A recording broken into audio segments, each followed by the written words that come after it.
Hey, folks, I'm glad that you have returned. I wanted to come to you today with a short, and I wanted to say that a lot of people will go by what they see on CNN, MSNBC Business, or NBC Business, Fox News, or Fox News Business, or any of the media statements about what the national average for a house is.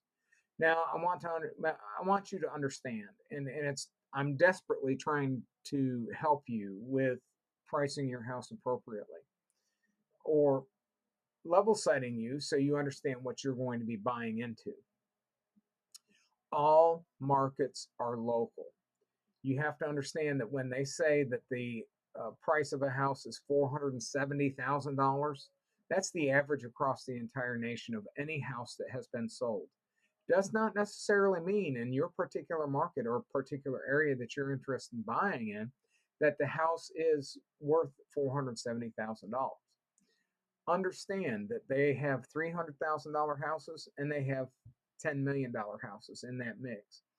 So it's important to realize that whenever they say that they have a national average of $470,000, well, of course you're going to say, well, that's an average. So there's going to be stuff below and stuff higher than that, right? So, and it's not necessarily that there's only going to be five on one side and five on the other. There may be 200 on one side that are less than that average, and there may be seven on one side that are in the billions of dollars. So you can have an average of 475. Most of them are on the lower end, and then you'll have six, seven, eight in the $1 million on $1 million plus mark over here that offsets that or drags that average up. So it's important for you to get a real estate broker such as myself to give you something that shows inside of your community what the prices are and not going by what Zillow says or by realtor.com or by anybody else's standards as far as that's concerned, because it's kind of sort of misleading, but it's not. It's actually telling the truth for the entire nation, but it's not telling the truth for your specific area. And it may scare you from actually buying a house or may disadvantage you saying, well, I can't afford that, so I'm not going to try. Hire a local who can tell you that this is what the average is in our particular market, or get that information or drill down in that information. I think Zillow will allow you to even go right down to the individual neighborhood that you are interested in buying those reports. Those reports are going to be uh, more, uh, they're going to be more presentable as far as that's concerned about the what is actually going on in that particular neighborhood than it is to take a national average and then be absolutely terrified of that. The other thing too is that the NAR has now made it so your buyer's agents are going to have to be paid by the buyer, and if you and some realtors will say, well, then no, that's not true.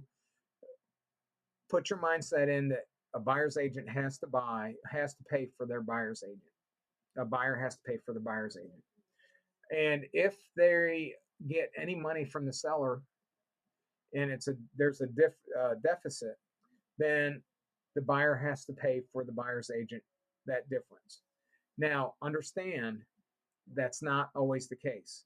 Sometimes you have to pay 100% of what the buyer's agent is going to ask for in order to put you in a house, and sometimes the buyer's agent will get it from the seller. In either case, I can tell you, level set your mind so you are going to be paying for your buyer's agent. That way, it helps you gauge exactly how much house you can afford minus that commission. Now, on the seller side is just the same. Sometimes you're going to have buyer's agents who come and say, "Hey, I brought a buyer to your house to sell it. What are you willing to compensate me for it?" If you go to the listing agent, I'm going to tell you I'm not authorized to give you anything because it's not my call, it's the seller's call. The seller decides to do it, then we document that, and you either put it with your offer and then the seller signs that offer, or you put an addendum to the offer that says that you get that, and then it all goes to the attorney, and the attorney hammers out all the funds. But in either case, sellers understand that there's going to be some kind of, that we're going to have that discussion, and buyers understand we're also going to have that discussion. And don't get upset about it, because there used to be a clear cooperation agreement between everybody, the sellers, the buyer's agent, the buyers, and the listing agent. So understand that there's going to be that discussion on either side of the fence that I'm representing you with. Anyway, I am Matt Price. I am your auctioneer and real estate broker. 919-614-6288. I look forward to serving you.